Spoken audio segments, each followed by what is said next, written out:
اور جو تازہ اور فریش روٹی ہوتی تھی وہ 1 پیسے کی دیتا. واہ واہ واہ تو لوگ کہتے بھائی یہ کیا ہے؟ تو وہ کہتا یہ زمانہ خیر کی بنی ہوئی ہے. واہ واہ واہ، کیا بات کیا بات. یہ شعور منتقل کر دیا لوگوں کے اندر واہ. ان صوفیاء کے. ایک نان بائی تک یہ شعور گیا.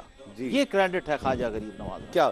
ایک کالر مجھے شامل کرنی ہے، ایک شخصیت، بہت ہی محترم شخصیت، بہت مکرم شخصیت، ممتاز عالم دین اور عہد حاضر کے بہت اکابر علماء میں ان کا شمار ہوتا ہے. بہت احترام وقار کی نظر سے دیکھے جاتے ہیں. علامہ شاہ حسین گردیزی صاحب، السلام علیکم. کیسے حضور؟ وعلیکم السلام. کیسی طبیعت ہے آپ کی؟ آپ کی آواز ذرا بہت کم آ رہی ہے. جی اب آ رہی ہے؟ آ تو رہی ہے لیکن کم آ رہی ہے. جی حضور، بس مجھے سوال یہ کرنا ہے کہ ہم کس طرح سے دیکھ رہے ہیں آپ حضور خواجہ خواجگاں خواجہ غریب نواز کی سیرت کو، آپ کے کردار کو، جو اس کردار کے اثرات ہیں دین اسلام پر، بالخصوص اس خطے پر، ہندوستان، پاکستان اور اس کے گرد و نواح پر جو آپ کے اثرات ہیں، کس طرح دیکھ رہے ہیں؟ دیکھیں، بات یہ ہے کہ خواجہ اجمیری رحمۃ اللہ تعالیٰ علیہ کے آج وصال کا دن ہے جی. اور جب آدمی حضرت خواجہ اجمیری کے حوالے سے غور کرتا ہے تو پتہ چلتا ہے کہ ایک شخصیت ہے جو اپنے چند درویشوں کے ہمراہ ہندوستان میں آئی اور اس ارادے سے آئی اور اس عزم سے آئی کہ ہم ہندوستان کی بت پرستی کو، ہم اس کو للہیت میں بدل دیں گے اور ایک خدا کا پرستار لوگوں کو بنا دیں گے. اس جذبے کے ساتھ آئے اور انہوں نے اجمیر کی ایک جھوپڑی میں بیٹھ کے اس پیغام کو عام کیا، لوگوں کو شریعت سے بھی آگاہ کیا اور لوگوں کو طریقت سے بھی آگاہ کیا. نہ صرف یہ کہ طریقت سے آگاہ کیا بلکہ طریقت کی بلندیوں پر ان کو پہنچایا. اور ساری دنیا جو ہے اس ایک درویش کے کام کو دیکھ کے وہ حیران ہے کہ یہ وہ زمانہ ہے جب نہ اخبار ہوتے تھے اور نہ ٹیلی گرام تھا، نہ ٹیلی فون تھا، نہ یہ جدید سسٹم تھا. تو اس پرانے سسٹم میں رہتے ہوئے ایک درویش نے پورے ہندوستان کو متاثر کیا اور نہ صرف عوام کو کیا بلکہ جو حکمران تھے ان کو بھی حلقہ اسلام میں داخل کیا اور بڑے بڑے راجے اور بڑے بڑے لوگ جو ہے وہ حلقہ اسلام میں داخل ہوئے اور مجموعی طور پہ انہوں نے اسلام کو فروغ بخشا. اور اس میں اتنے لوگوں کو انہوں نے حلقہ اسلام میں داخل کیا کہ آج جب ہم ان کی تعداد سنتے ہیں تو ورطہ حیرت میں مبتلا ہو جاتے ہیں کہ یہ ایک شخصیت کا کارنامہ ہے. تو آج کا دن جو ہے وہ ہمیں اس طرف توجہ دلاتا ہے کہ اگر کوئی آدمی پرعزم ہو جائے ایک کام کے کرنے پر اور اللہ جل جلالہ اس کے کام میں برکت دیتا ہے، تو حضرت خواجہ معین الدین چشتی اجمیری رحمۃ اللہ تعالیٰ علیہ نے اپنے اس زندگی میں یہ سارے کام کیے اور آج ان کے اس دنیا سے الوداع ہونے کا دن ہے. لیکن ان کا کام رکا نہیں ہے.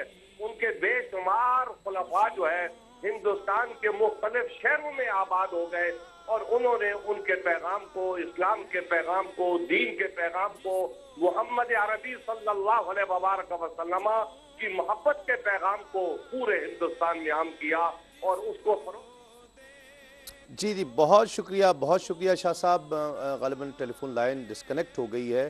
بہت شکریہ، بہت قیمتی الفاظ، بہت خوبصورت گفتگو. ایک مختصر سا وقفے کے بعد لوٹتے ہیں اس یقین کے ساتھ آپ کہیں نہیں جائیں گے. ناظرین خوش آمدید. آپ پروگرام دیکھ رہے ہیں آج شریف شریف کا خصوصی پروگرام اسپیشل ٹرانسمیشن. تسلیم صابری کے ساتھ ہمیں جوائن کیا ہے بہت ہی خوش آواز، خوش انداز، ہم سب کے بہت پسندیدہ محبوب ثناء الحاج ذوالفقار علی حسینی صاحب نے. السلام علیکم. بہت شکریہ آپ کا، آپ بھی تشریف لائے. جو بات ہو رہی تھی، میں تینوں احباب کی توجہ ذرا اس طرف، جو شاہ صاحب گفتگو کر رہے تھے کہ اس عہد میں بھی وہ کام جاری ہے. سلسلہ چشت کے ہی اگر آپ بزرگوں کو دیکھ لیں، ویسے تو ہر سلسلے سے یقیناً خلفاء وہ کام چل رہا ہے اس انداز سے. یہ سلسلہ چشت کے اثرات اس عہد پر بھی کس طرح سے دیکھ رہے ہیں؟ حضور خواجہ خواجگان کا فیضان آپ کے سلسلے کے نامور خلفاء سے سینہ بسینہ آج تک تسلسل سے جاری ہے. ٹھیک. مثلا ابھی بھی آپ دیکھیں کہ نہ صرف اس ملک پاکستان میں یا ہندوستان میں بلکہ پوری دنیا کے اندر خواجہ صاحب کا پیغام آپ کے سلسلے کے لوگ پہنچا رہے ہیں. اور کام ہو رہا ہے، خواجہ پاک علیہ رحمت الرحمن کی تعلیمات کو عام کیا جا رہا ہے۔ میں نے خود ایسے لوگوں کو دیکھا ہے جو خواجہ خواجگان کے سلسلے سے وابستہ ہیں، آپ کے خلفاء میں سے ہیں یا ان کی اولادوں میں سے ہیں، اور ان کی تعلیمات کو وہ اتنے احسن انداز سے عام کر رہے ہیں کہ کوئی اس پہ لے دے نہیں ہو سکتی۔ تو آپ کا سلسلہ جو ہے وہ آپ کے خلفاء کی وجہ سے، آپ کے وابستگان کی وجہ سے وہ آج بھی پوری تابناکی کے ساتھ عالم کے اندر چل رہا ہے۔ جی علامہ صاحب، ابھی آپ نے خواجہ صاحب رحمۃ اللہ کا ایک قول پڑھا تھا کہ صحبت بہرحال اثر انداز ہوتی ہے، اچھے کا اچھا اثر اور برے کا برا اثر۔ اب اولیاء کاملین کے ہاں اس میں ایک اضافہ اور فرق یوں پیدا ہوتا ہے کہ ان کی تاثیرات ان کے وصال و وفات کے بعد بھی قائم رہتی ہیں اور جاری رہتی ہیں، اور یہ چیزیں مشاہدے کی حد تک پہنچی ہوئی ہیں، مجربات میں سے ہیں، دیکھی بھالی ہیں، تاریخ بھری ہوئی ہے کہ لوگوں نے اولیاء اکرام کے مزارات سے بھی جا کے فیض لیا، ایون کہ غیر مسلموں نے اور اچھے ہائی وائسرائے لیول کے لوگوں نے اس کو ایکنالج بھی کیا، کبھی کسی نہ کسی سطح پہ یہ اثر انداز ہو رہے ہیں۔ خواجہ غریب نواز رحمۃ اللہ علیہ، جیسے میں پہلے ذکر کر رہا تھا کہ ان کی اثر اندازی ایک تو وہ دیکھیے کہ عام آدمی کے اندر نفوذ کیے ہوئے، اور چشتیہ سلسلہ جو اس کے بارے میں ایک بات ذہن میں رکھیے کہ ان کا جو مشرب ہے وہ مشرب محبت ہے، اور ان کی نسبت عشقی ہے۔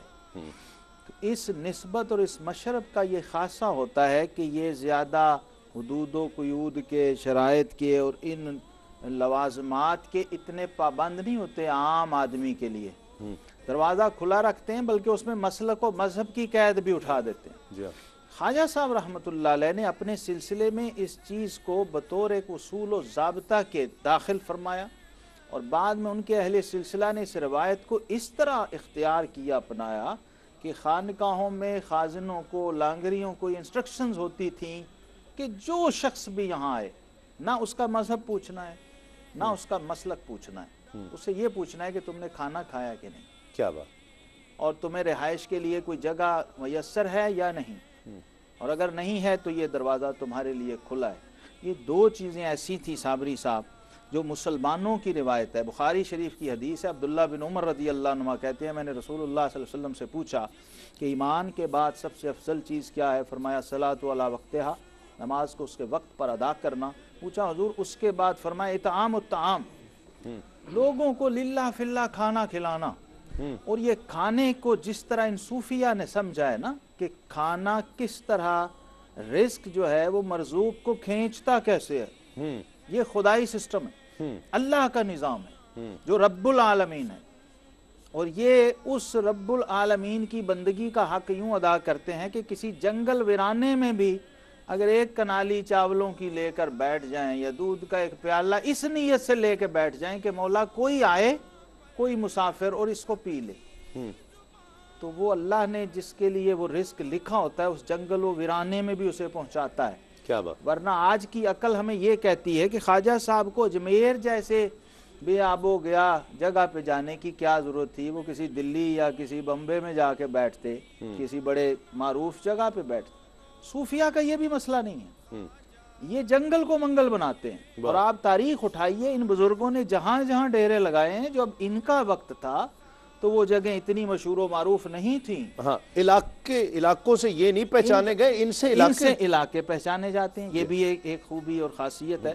اب پھر ان کی اثر اندازی بھی اسی طرح سے شروع ہوتی ہے اور لوگوں کو کھینچتے ہیں، اس سسٹم سے بھی کھینچتے ہیں جو میٹیریلسٹک سسٹم ہے، رزق والا سسٹم ہے، ظاہری سسٹم ہے کہ لوگ آ رہے ہیں، خود بخود آ رہے ہیں بغیر کسی دعوت کے، کیونکہ ان کا اعتقاد اپنے رب پر بطور رزاق کے اتنا کامل ہوتا ہے کہ جس کے لیے یہ رزق لکھا اس نے یہاں پہنچنا ہے۔ سو اطعام الطعام کو بھی انہوں نے ایک ذریعہ بنایا تبلیغ کا، تاثیر کا، دعوت کا، رشد اور اصلاح کا، اور اس کے ذریعے لوگ کنورٹ ہوئے۔ جب آنے والا دیکھ رہا ہے کہ مجھ سے نہیں پوچھا جا رہا کہ تو ہندو ہے یا مسلمان، تو اس کے اندر خود بخود ایک سافٹ کارنر، ایک جگہ تو اس کے اندر بن گئی اس شخص کے لیے جو اسے کھانا کھلا رہا کہ یار کیسا آدمی ہے، یہ کیسا آدمی ہے، اور اب وہ اس کی بات بھی سننے کو تیار ہے، اور وہ اس سے مخاطب بھی نہیں، وہ اس سے ڈائریکٹلی ایڈریس بھی نہیں کرتے تھے صوفیہ، بلکہ مخاطب اپنے مرید کو کیا ہوا ہے۔ بہت دلچسپ بات ہے یہ، بہت۔ کیا خواجہ غریب نواز نے کبھی کسی کو کہا ہوگا کہ بھئی میرے ساتھ بیٹھنا ہے تو کلمہ پڑھ لو؟ کبھی بھی نہیں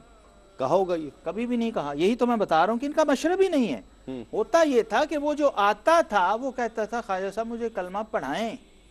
بات تو تبھی ہوئی نا۔ یہ کمال تھا ان صوفیاء کا۔ فرق یہ ہے ایک عام مبلغ میں جو محض ایڈریس یا تقریر کر رہا ہے اور ایک صاحب نظر کی تاثیر، یہ فرق ہے۔ ایک طرف کہا جا رہا ہے کہ بھئی کلمہ پڑھ، بھئی یہ کر، ادھر آ جا، ادھر وہ کہہ رہا ہے جناب کہ یہ مجھے کلمہ پڑھائیے، مجھے اپنی غلامی اور مجھے اپنے حلقہ ارادت میں شامل فرمائیے، اور یہ توقف کر رہے ہیں کہ اچھا بھئی ٹھہر جاؤ، ایک دو دن اور ٹھہرو، وہ ٹھہر، یعنی اس کو پوری طرح رسوخ اور وثوق تک پہنچا کے پھر اسے صرف مسلمان نہیں کرتے تھے بلکہ صاحب ولایت بنا کے کسی علاقے میں معمور کرتے تھے، اور وہ آگے جا کے ہزاروں لوگوں کو کلمے پڑھاتا۔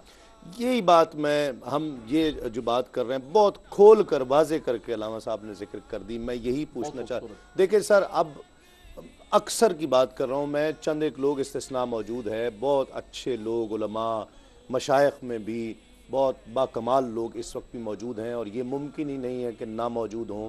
سلسلہ ہی رک جائے گا، ختم ہو جائے گا، قیامت آ جائے گی اس دن جب یہ سلسلہ رک جائے۔ لیکن ایک طرف علماء کرام ہیں تو وہاں صرف فتوے زیادہ رہ گئے ہیں، دھتکارنا زیادہ رہ گیا ہے۔ مشائخ ہیں تو وہاں دینے کا عمل ختم ہو گیا ہے، لینا رہ گیا ہے۔ ایک وقت تھا کہ جب قحط آیا تھا پانی پت میں، تو پانی پت سے بندہ چلا ہے اور روٹی کا سوال کرنے کے لیے بادشاہ تغلق کے پاس نہیں آیا ہے، وہ اس روٹی کا سوال کرنے کے لیے بھی حضرت نظام الدین اولیاء کی بارگاہ میں آتا ہے۔ ٹھیک ہے نا؟ یعنی یہ خانقاہی سسٹم تھا۔ اب درگاہیں رہ گئیں، وہی حضرت نظام الدین اولیاء کا مزار اقدس ہے کہ وہاں سونے کی تاروں کی چادر چڑھائی جاتی ہے، اور چڑھانے والا ابھی باہر کا گیٹ کراس نہیں کرتا کہ اس کے ٹکڑے ٹکڑے ہو جاتے ہیں۔ وہی دہلی تھا نا، وہی مزار تھا نا۔ درگاہ رہ گئی، خانقاہ ختم ہو گئی۔ یہ خانقاہی سسٹم ہمارے ہاں سے ختم ہوتا جا رہا ہے، انسان کو انسان سمجھنا ختم ہوتا جا رہا ہے۔ علماء کے یہاں سے بھی اور مشائخ کے یہاں سے بھی بہت درد مندی سے میں یہ تینوں احباب سے یہ رائے جاننا چاہتا ہوں۔ پہلے ہمارے ہاں ایک بہت ہی محترم شخصیت، بہت ممتاز عالم دین، خطیب بھی بہت خوبصورت ہیں، علامہ پیر سید عارف حسین شاہ صاحب اویسی۔ السلام علیکم۔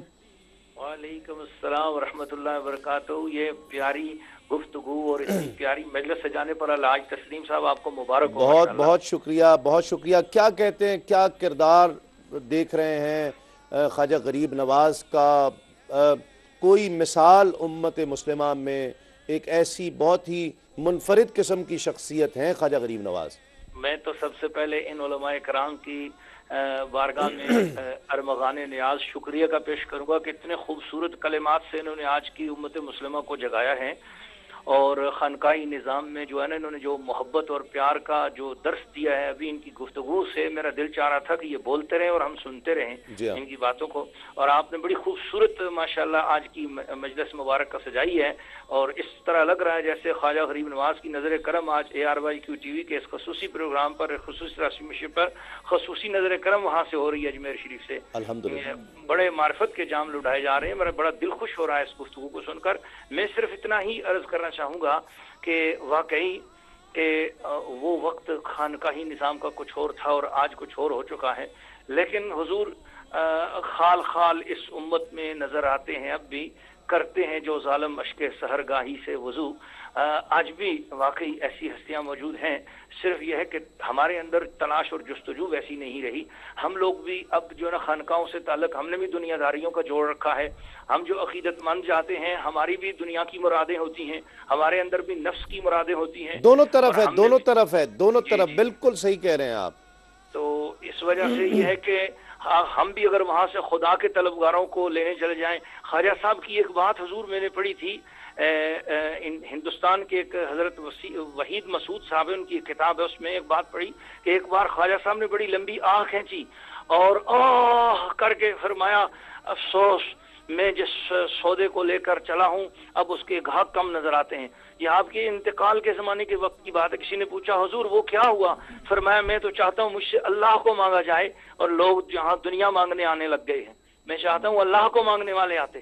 تو بات یہ ہے کہ یہاں پر ہم ان ہستیوں کے دکانوں پر جو سودا ہے وہ معرفت الہیہ کا ہے، جی ہاں، اور لیکن ہم لوگوں نے یہاں پر جا کر چادریں چڑھانے کا مقصد، دیگیں چڑھانے کا مقصد، ہدیے نذرانے لے جانے کا مقصد ہم نے یہ سوچ لیا کہ میری دنیا اچھی ہو جائے، اور ہمیں چاہیے یہ تھا کہ ربنا آتنا فی الدنیا حسنۃ وفی الآخرۃ حسنۃ وقنا عذاب النار، دونوں کو اعتدال کے ساتھ مانگنے جاتے، لیکن ہم نے ایک ہی طرف کا وممن یقول ربنا آتنا فی الدنیا حسنۃ وما له فی الآخرۃ من خلاق والی بات کی۔ لیکن میں آپ لوگوں کا زیادہ سمے خراشی نہیں کروں گا، مجھے بہت خوشی ہو رہی ہے آپ کے اس پروگرام میں شریک ہو رہا ہوں، میری بھی بخشش کا سامان بن رہا ہے، اور میں ان علماء کی زیارت کر کے بڑا دل خوش ہو رہا ہے، بہت قیمتی اور بڑی پیاری باتیں کر رہے ہیں۔ اللہ تعالیٰ آپ لوگوں کو بہت خوشیاں عطا فرمائے۔ الحاج تسلیم صاحب آپ بہت پیارے پروگرام کرتے ہیں، جب بھی آپ کوئی پروگرام کرتے ہیں اتنا خوبصورت پروگرام کرتے ہیں کہ ایسے لگتا ہے کہ جیسے آپ کے اوپر بھی ان مشائخ کی خصوصی نظر کرم ہے۔ بہت شکریہ، بڑی محبت، بہت شکریہ حضرت علامہ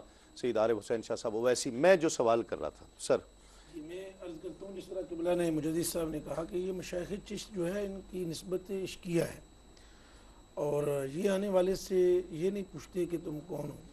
یہ حضور شاہ نظام الدین محبوب الہی رضی اللہ تعالیٰ عنہ کے زمانہ اتر میں آپ کی درگاہ شریف پہ جو لنگر شریف پکا کرتا تھا، اس کا اندازہ آپ اس بات سے لگا سکتے ہیں کہ 70 من نمک لنگر شریف میں خرچ ہوتا تھا روز مرہ کا۔ اللہ، یہ توجہ طلب امر ہے۔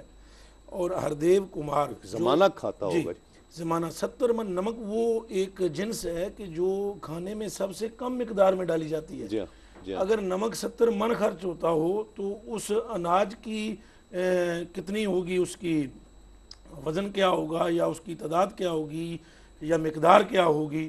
اور اس پہ آنے والوں میں ہندو مسلم بلا امتیاز تمام لوگ شامل ہوا کرتے تھے، کھانا کھایا کرتے تھے۔ ایک راج کمار ہوا ہے، ہردیو راج کمار، ٹھیک ہے، جو خواجہ صاحب علیہ رحمۃ الرحمان کے در اقدس پر جب آیا تو آپ سے اس قدر متاثر ہوا، اسے علماء ظواہر میں سے ایک عالم پہلے مل گئے، انہوں نے تو رستے میں ہی اسے ڈرایا کہ یہاں کیوں جا رہا ہے، یہاں تو یہ ہے وہ ہے فلاں ہے۔ جب وہ خواجہ صاحب کے قریب آتا ہے، خواجہ صاحب کی آپ کے جو روحانی فیوز و برکات ہیں وہ اس پر اثر انداز ہوتے ہیں، تو وہ خواجہ صاحب علیہ رحمۃ الرحمان کے قدمین سے لپٹ کر تو کہتا ہے کہ مجھے کلمہ پڑھا دیجئے۔ وہی جملے جو قبلہ مجدد صاحب فرما رہے تھے، آپ فرما رہے تھے کہ خواجہ صاحب نے نہیں کہا کہ تم کلمہ پڑھو، بلکہ وہ کہتا ہے شاہ نظام الدین اولیاء محبوب الہی جو حضور خواجہ خواجگان کے سلسلے کے ایک نامور سپوت ہیں، ان سے آ کر کہتا ہے کہ آپ مجھے کلمہ پڑھا دیجئے، تو آپ اسے کلمہ بھی پڑھاتے ہیں۔ سر بات تو یہی ہے نا، میں عرض کرتا ہوں، وہ پڑھانے کے بعد آپ ایک جملہ فرماتے ہیں، اس آپ کی بات کا جواب قطع کلامی معاف، کہ آپ ارشاد فرماتے ہیں کہ میرے آستانے پر کثرت سے ہندو آتے ہیں جو کلمہ نہیں پڑھتے، اور وہ مسلمان کے ہاتھ کا کھانا نہیں کھاتے، کلمہ ہم نے تمہیں پڑھا دیا ہے، نام تمہارا ہردیو کمار رہے گا، ظاہراً ہندو بن کر انہیں کھانا کھلاتے چلے جاؤ، میں نبی علیہ السلام کی امت کو یہاں سے بھوکے جاتے ہوئے نہیں دیکھنا چاہتا، تو تم ان کی خدمت کرتے چلے جاؤ۔ تو وہ ان کا ایک اثر انداز، ان کی تعلیمات ہوتی تھیں، اور ان کی وہ محبت اور وہ عشق کا معاملہ تھا کہ لوگ خود کہتے تھے ہمیں اسلام میں داخل کرو، نہ کہ آپ زبردستی لوگوں کو اسلام میں اللہ داخل کی کرو۔ مخلوق کے طور پر دیکھا ہے انہوں نے، کسی مذہب کو نہیں دیکھا ہے، ایک انسان آیا ہے۔ علامہ صاحب کیا کہتے ہیں؟ میں جو درد بیان کر رہا ہوں، یہی نا جی، ان کا چونکہ کانسیپٹ بڑا کلیئر ہے صوفیاء کا، یہ مخمسوں میں اور وسوسوں میں نہیں جو پڑتے، درگاہ اور خانقاہ ہے، وہ ان سے جو یہ ماورا لوگ ہیں۔ میں بتا رہا ہوں نا، جنہوں نے اسلام کو ایک آفاقی دین سمجھا بھی، مانا بھی اور عمل کر کے بھی دکھایا، رب کو رب العالمین مانا بھی، سمجھا بھی، اور اس کی جو عالمینی ایک رینج ہے اس حد تک جا کے دیکھا۔ نبی کریم علیہ السلام کی آفاقیت، رسالت کو دیکھا، آفاقیت کو دیکھا، رحمت للعالمینی کو دیکھا۔ یہ اسی رحمت للعالمینی کا رنگ ہے نا کہ ایک ہندو کہہ رہا ہے کچھ عشق پیغمبر میں نہیں شرط مسلمان ہے، کوثری ہندو بھی طلبگار محمد۔ اب وہ اثرات ہی ہیں نا، نفوذ ہی ہیں، تو اس میں سمجھتا ہوں ان لوگوں کا حصہ ہے۔ انہوں نے وہ گراؤنڈ بنائی، وہ زمین بنائی، وہ چیزیں جو عبارتوں، آیتوں اور حدیثوں کی شکل میں کتابوں میں تھیں، انہوں نے اس کو اپلائی کر کے دکھایا معاشروں پر، ان کا اطلاق کر کے دکھایا، اپنے عمل سے ویسا ماحول فراہم کر کے دکھایا کہ اگر آپ اس میں جائیں، میں ایسی بارگاہوں میں گیا ہوں اور میں لوگوں کو بھی لے کے گیا ہوں جہاں ایک بیلچہ لے کے کھیت کے اندر ایک درویش بیلچے سے کام کر رہا ہے، دوپہر کو جب دسترخوان بچھتا ہے تو وہ لنگر خانے میں اس طرح کار فرما ہے کہ ہر ایک کو کھانا کھلا رہا ہے، اور عصر کے بعد جب علمی مجلس سجتی ہے جہاں شیوخ الحدیث کلام کر رہے ہوتے ہیں، وہ دہقان بھی بیچ میں بیٹھا علمی گفتگو کے اندر شامل ہوتا ہے۔ یہ رسول اللہ صلی اللہ علیہ وسلم کا ورثہ ہے، حضرات صوفیہ نے اس کو سنبھالا۔ پھر ان کے اہل مجلس میں آپ دیکھیے، ہم نشینوں میں کہیں فخر الدین زرادی بیٹھے ہوں گے، کہیں حمید الدین ناگوری بیٹھے ہوں گے، کہیں بہاؤالدین زکریا ملتانی رحمۃ اللہ علیہ، کہیں شاہ رکن عالم شیخ الاسلام کی حیثیت سے ہوں گے، کہیں نجم الدین صغرا آپ کو نظر آئیں گے، اس طرف جائیں تو شیخ و شیوخ شیخ شہاب الدین سہروردی رحمۃ اللہ علیہ۔ تو ایک روابط کا ان کے ہاں ایک جال بچھا ہوا ہے، تاثیرات کا، فیوزات کا، اور ان کو ان لوگوں نے کشید کر کے اپنے اندر جذب کر کے پھر جہاں جس رینج اور دائرے میں ان کی ڈیوٹی لگی وہاں اس کو منتقل فرمایا وہاں کے ماحول کے مطابق۔ تو میں سمجھتا ہوں کہ یہ حضرات صوفیہ بہت بڑے ماہرین نفسیات بھی تھے، انسانی نفسیات کو جتنی باریکی اور ڈیپتھ میں یہ ایڈریس کرتے ہیں، پوری دنیا میں کسی سائنس میں جدید ترین ماڈرن ترین سائیکیٹرسٹ کی آپ کو وہ اپروچ نظر نہیں آئے گی جو خواجہ نظام الدین اولیاء کے ہاں ہے۔ خواجہ نظام الدین اولیاء وہ ہستی ہیں کہ بخارا سے ایک تاجر چلتا تھا، business man, international multi national کا مالک، تو اس کی ایک نیت یہ ہوتی تھی کہ میں دلی جا کے خواجہ صاحب کا مرید بھی ہوتا ہوں گا، پھر پتہ نہیں دوبارہ جانا ہے کہ نہیں جانا۔ اور یہ وہ دور تھا کہ منڈیوں میں تسبیح اور ٹوپی سب سے مہنگی چیز تھی، اس کی قلت رہتی تھی۔ یہ معاشرے پہ اثرات تھے خواجہ صاحب رحمۃ اللہ علیہ۔ کیا بات۔ پھر دسترخوان کا یہ عالم تھا کہ اس خانقاہ سے مستقل وظیفے بیواؤں، یتیموں اور مسکینوں کے لگے ہوتے تھے، اور اس امت میں فتوحات اور نذرانوں کی دنیا میں کسی بارگاہ اور خانقاہ میں اتنی فتوحات نہیں گئیں جتنی محبوب الہی کی بارگاہ میں روز جاتی تھیں۔ کیا بات۔ جو آپ کی خانقاہ کا حوض تھا خشک تھا، وہ صابری صاحب روز بھرتا تھا۔ کیا بات، کیا بات۔ اور خواجہ صاحب نے کبھی اس ایک ٹکے کو اپنے ہاتھ سے ٹچ نہیں کیا تھا، صرف وہ خازن اور لانگری جو ہوتا تھا وہ شام کو خالی کرتا تھا اس حوض کو، اور اسے یہ آرڈر تھا کہ اس میں سے صبح تک کچھ نہ بچے۔ کیا کہتے ہیں علامہ صاحب؟ جی ماشاءاللہ بہت خوبصورت گفتگو ہو رہی ہے، ہمارے علماء مہمان تشریف لائے ہوئے ہیں، گفتگو کر رہے ہیں، ہم سماعت کر رہے ہیں، اللہ تعالیٰ برکتیں عطا فرمائے۔ تو بات اصل میں یہ کر رہے تھے کہ بزرگان دین کا جو اسلوب ہے وہ نبی کریم صلی اللہ تعالیٰ علیہ وسلم کا اسلوب ہے، اور میں نے شروع میں ایک حدیث پاک پڑھی تھی مشکات کی کہ نبی کریم صلی اللہ علیہ وسلم نے فرمایا کہ یہ اللہ والے اللہ کی مخلوق سے پیار کرتے ہیں اس بنیاد پر کہ الخلق عیال اللہ، یہ اللہ کی کوئی بھی مخلوق ہے، کوئی بھی بندہ ہے تو اللہ کا بندہ ہے تو اللہ کی مخلوق ہے، اس بنیاد پر۔ اور خواجہ صاحب نے تو خاص طور پر برے صغیر کے اندر یہ آگے کر کے دکھایا۔ کیوں ایک عام آدمی کے لیے بھی ایکسیپٹنس ختم ہو گئی، پیشنس ختم ہو گئی؟ مطلب میرے جیسے جو نالائق لوگ ایک دوسرے کو مسلمان تصور نہیں کر رہے ہیں، ایک دوسرے پر الزامات لگا رہے ہیں، جن کو پتہ ہی کچھ نہیں ہے وہ کر رہے ہیں۔ دیکھیں آپ نے صحیح فرمایا، جو پہلے آپ نے جاتے ہوئے عارف شاہ صاحب سے بات کرتے ہوئے پہلے سوال کیا تھا آپ نے کہ واقعتاً ہمارے ہاں افراط و تفرید کا شکار ہو گئے علماء اور مشائخ دونوں طبقات، عوام بھی بالکل۔ عوام تو سب سے پہلے یہی ہے ان کے، جیسے بار بار اس پر گفتگو کی گئی کہ وہ ان کے مقاصد روحانیت اور برکت اور اللہ کا تقرب اور اللہ کی بارگاہ وہ تو سب ختم ہو گیا۔ روزی میں برکت، آپ استخارہ کریں، یہ بتائیں ہمیں یہ کرنا ہے، نکل جائے، یہ ہے ہمارا یہ کنٹینر پہنچے گا نہیں پہنچے گا، ہمیں استخارہ کر کے دکھائیں، کوئی طوطا مینا کی کہانی سنائیں، کوئی ہلائیں تسبیح کے فوراً ہمیں 2 منٹوں کے اندر پتہ چل جائے۔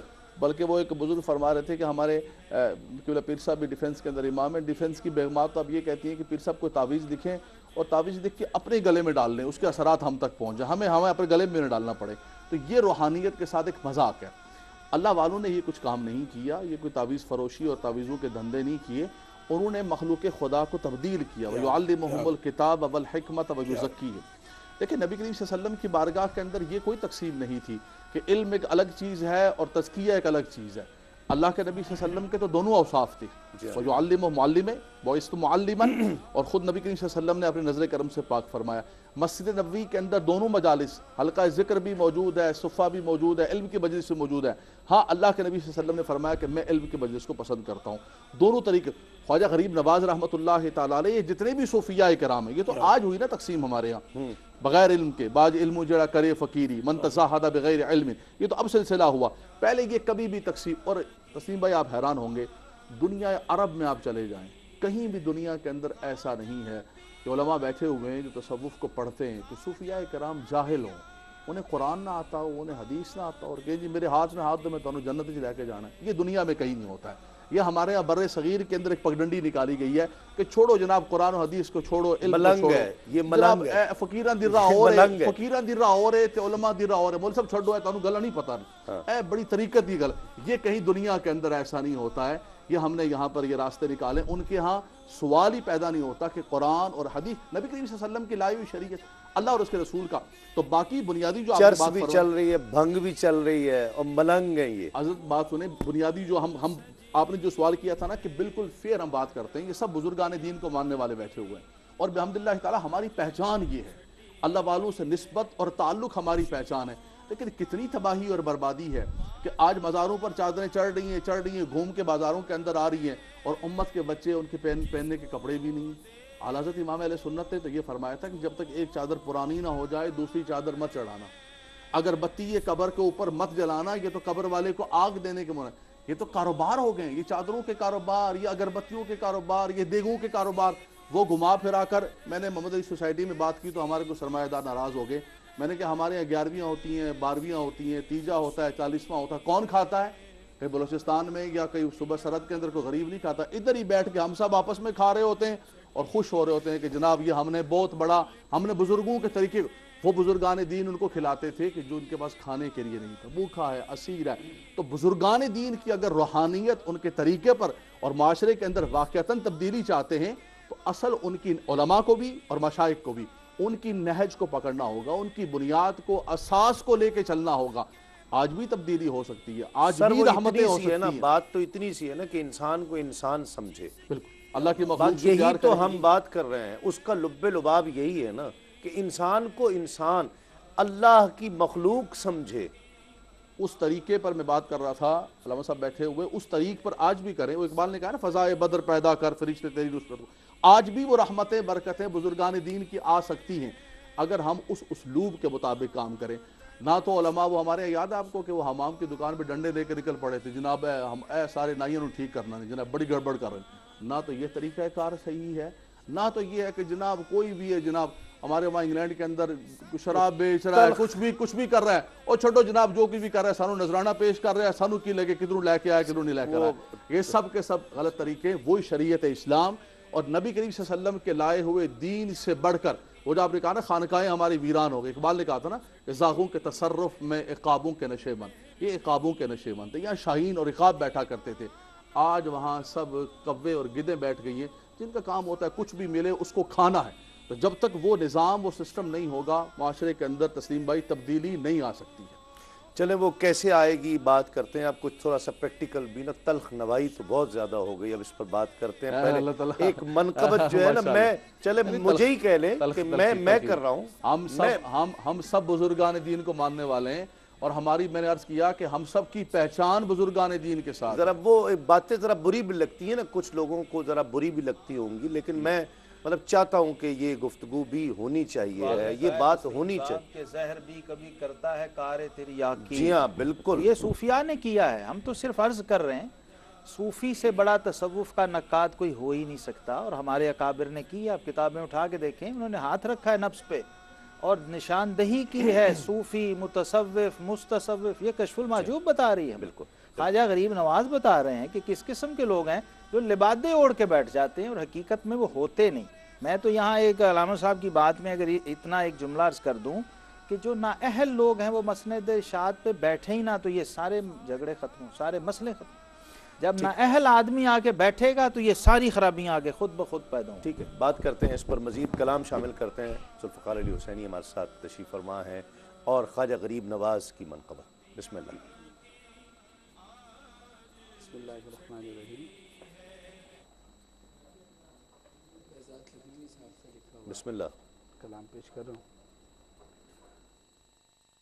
اسی سے صاف ظاہر ہے تمہارا مرتبہ خواجہ، اسی سے صاف ظاہر ہے تمہارا مرتبہ خواجہ کہ اٹھتی ہے تمہاری سمت چشمے اولیاء خواجہ کہ اٹھتی ہے تمہاری سمت چشمے اولیاء خواجہ تمہارا مرتبہ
اور درو دیوار کو ایک بات سکتے میں درو دیوار کو ایک بات ہے سکتے میں دنیا زبانیں بے زبانی کہہ رہی ہے ماجرا خواجہ تمہارا مرتبہ